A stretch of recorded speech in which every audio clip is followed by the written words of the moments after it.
nothing quite like a surprise on Valentine's Day. Let me hear you whisper that you Love and four-part harmonies were in the air in a Colorado classroom on this Valentine's Day Eve as a barbershop quartet serenaded teacher Lauren Zeiker. The singing Valentine came courtesy of her husband Justin, one of many, many gifts that'll be exchanged on this holiday that's more popular and lucrative than ever. Crazy. This is the Super Bowl of the flower business. It's the #1 busiest single delivery day in the entire year. Rob Speichel of Lair's Flowers has been pointing towards February 14 since last summer when he ordered 100,000 roses just for this day. We have roses from $39.95 to $150 for a dozen, depending on how big of a splash you want to make. No question, Americans will generate a tidal wave of Valentine's Day business this year, says marketing expert Darren Duber-Smith. It's important to the economy, it's important to the GDP, and it's important to a good percentage of the population. Certainly important to businesses like Denver's Ritz-Carlton, where rooms have been booked for months. The Ritz also offers private indulgences, side-by-side couples massages complete with strawberries and champagne here in the spa. Absolutely big business for restaurants, hotels, spas. People really look to splurge and impress their significant other this time of year.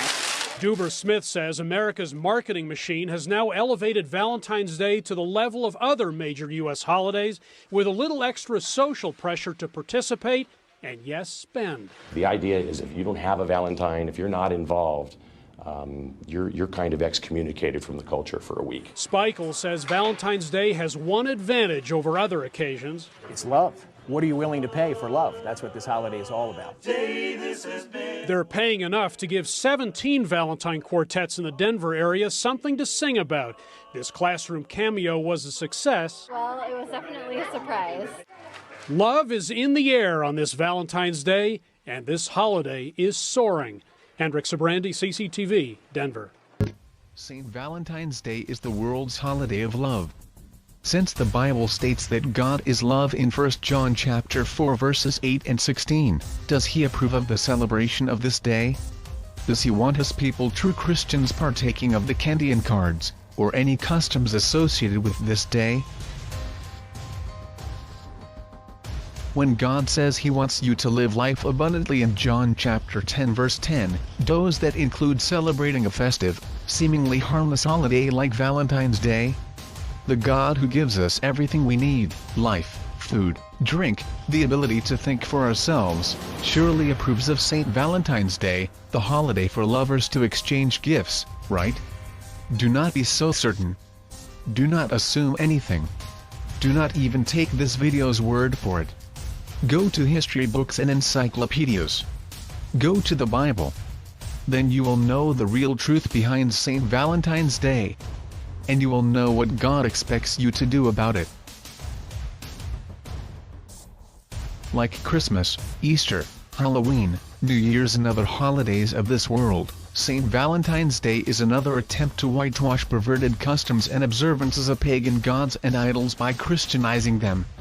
As innocent and harmless as St. Valentine's Day may appear, its traditions and customs originate from two of the most sexually perverted pagan festivals of ancient history, Lupercalia and the feast day of Juno Februata. Celebrated on February 15, Lupercalia, known as the Festival of Sexual License, was held by the ancient Romans in honor of Lupercus, god of fertility and husbandry, protector of herds and crops, and a mighty hunter, especially of wolves. The Romans believed that Lupercus would protect Rome from roving bands of wolves, which devoured livestock and people. Assisted by Vestal virgins, the Luperci, male priests, conducted purification rites by sacrificing goats and a dog in the Lupercal cave on Palatine Hill, where the Romans believed the twins Romulus and Remus had been sheltered and nursed by a she-wolf before they eventually founded Rome. Clothed in loincloths made from sacrificed goats and smeared in their blood, the Luperci would run about Rome, striking women with februa, thongs made from skins of the sacrificed goats. The Luperci believed that the floggings purified women and guaranteed their fertility and ease of childbirth. February derives from februa, or means of purification. To the Romans, February was also sacred to Juno Febrata, the goddess of fevers, fever of love, and of women and marriage. On February 14th, billets, small pieces of paper, each of which had the name of a teenaged girl written on it, were put into a container. Teenaged boys would then choose one billet at random. The boy and the girl whose name was drawn would become a couple, joining in erotic games at feasts and parties celebrated throughout Rome. After the festival, they would remain sexual partners for the rest of the year. This custom was observed in the Roman Empire for centuries. In AD 494, Pope Gelasius renamed the festival of Juno Febrata as the Feast of the Purification of the Virgin Mary. The date of its observance was later changed from February 14th to February 2nd, then changed back to the 14th. It is also known as Candlemas, the Presentation of the Lord, the Purification of the Blessed Virgin, and the Feast of the Presentation of Christ in the Temple. After Constantine had made the Roman Church's brand of Christianity the official religion of the Roman Empire AD 325, church leaders wanted to do away with the pagan festivals of the people. Lupercalia was high on their list. But the Roman citizens thought otherwise. It was not until AD 496 that the church at Rome was able to do anything about Lupercalia. Powerless to get rid of it, Pope Gelasius instead changed it from February 15th to the 14th and called it St. Valentine's Day. It was named after one of that church's saints, who, in AD 270, was executed by the emperor for his beliefs. According to the Catholic Encyclopedia, at least 3 different Saint Valentines, all of them martyrs, are mentioned in early martyrologies under the date of 14 February. One is described as a priest at Rome, another as bishop of Interamna, modern Terni, and these two seem both to have suffered in the second half of the 3rd century and to have been buried on the Flaminian Way, but at different distances from the city of the 3rd Saint Valentine, who suffered in Africa with a number of companions. Nothing is further known. Several biographies of different men named Valentine were merged into one official Saint Valentine. The church whitewashed Lupercalia even further. Instead of putting the names of girls into a box, the names of saints were drawn by both boys and girls. It was then each person's duty to emulate the life of the saint whose name he or she had drawn. This was Rome's vain attempt to whitewash a pagan observance by Christianizing it, which God has not given man the power or authority to do. Though the church at Rome had banned the sexual lottery, young men still practiced a much toned-down version, sending women whom they desired handwritten romantic messages containing St. Valentine's name. Over the centuries, St. Valentine's Day cards became popular, especially by the late 18th and early 19th centuries. These cards were painted with pictures of Cupid and hearts, and meticulously decorated with lace, silk or flowers. But who was the original Valentine? What does the name Valentine mean? Valentine comes from the Latin valentinus, which derives from valens, to be strong, powerful, mighty. The Bible describes a man with a similar title, and Cush begat Nimrod. He began to be a mighty one in the earth. He was a mighty hunter before the Lord, wherefore it is says, even as Nimrod the mighty hunter before the Lord in Genesis chapter 10 verses 8 and 9. He was said to have hunted with bow and arrow. As mentioned, the Romans celebrated Lupercalia to honor the hunter god Lupercus. To the Greeks, from whom the Romans had copied most of their mythology, Lupercus was known as Pan, the god of light. The Phoenicians worshipped the same deity as Baal, the sun god. Baal was one of many names or titles for Nimrod, a mighty hunter, especially of wolves. He was also the founder and first lord of Babel in Genesis chapter 10 verses 10 through 12. Defying God, Nimrod was the originator of the Babylonian mystery religion, whose mythologies have been copied by the Egyptians, the Greeks, the Romans, and a multitude of other ancient peoples. Under different names or titles, Pan, Lupercus, Saturn, Osiris, Nimrod is the strong man and hunter-warrior god of the ancients. But what does the heart symbol have to do with a day honoring Nimrod Valentine? The title Baal means Lord or Master, and is mentioned throughout the Bible as the god of pagans. God warned his people not to worship or even tolerate the ways of Baal Nimrod.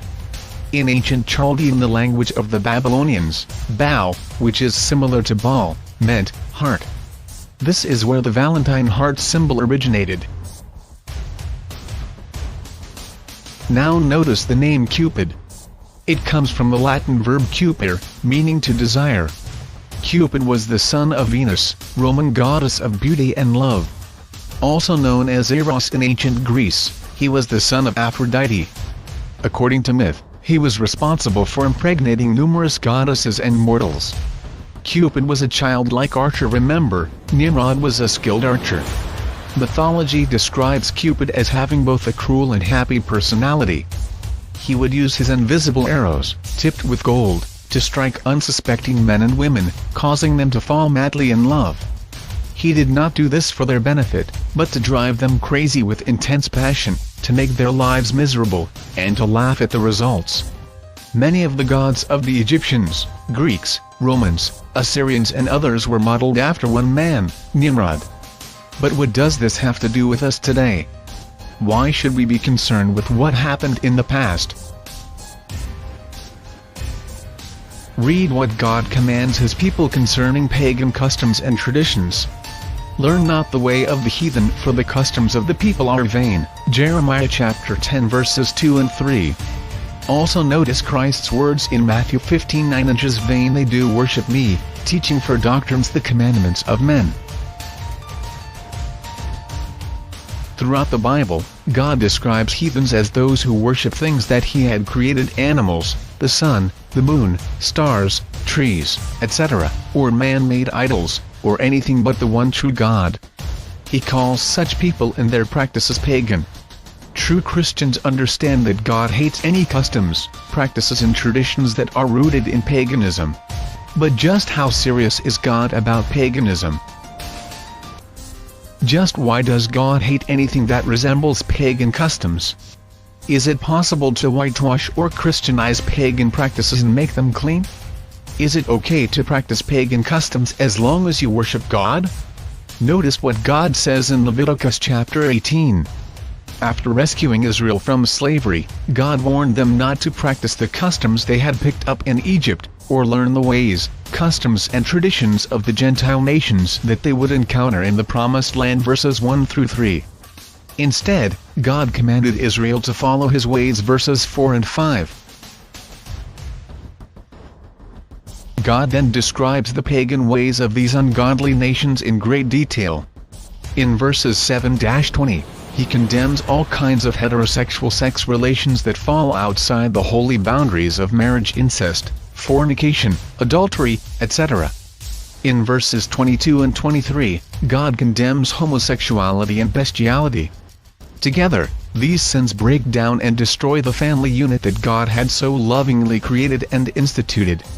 Notice what God links to these perversions: "And you shall not let any of your seed children pass through the fire to Molech, neither shall you profane the name of your God, I am the Lord," verses 21. God ties in the perverse sexual practices of ungodly, pagan nations with human sacrifices, parents offering the lives of their children to pagan gods. St. Valentine's Day originates from the ancient paganism of the Satan-influenced world. It is designed to deceive mankind by appealing to fleshly, carnal desires, or, as the Bible calls them, the works of the flesh. Now the works of the flesh are manifest, made obvious, which are these: adultery, fornication, uncleanness, lasciviousness, idolatry, drunkenness, revelings, and such like. Galatians chapter 5 verses 19 through 21. Do any of these sound like Lupercalia to you? Ultimately, they which do such things shall not inherit the kingdom of God.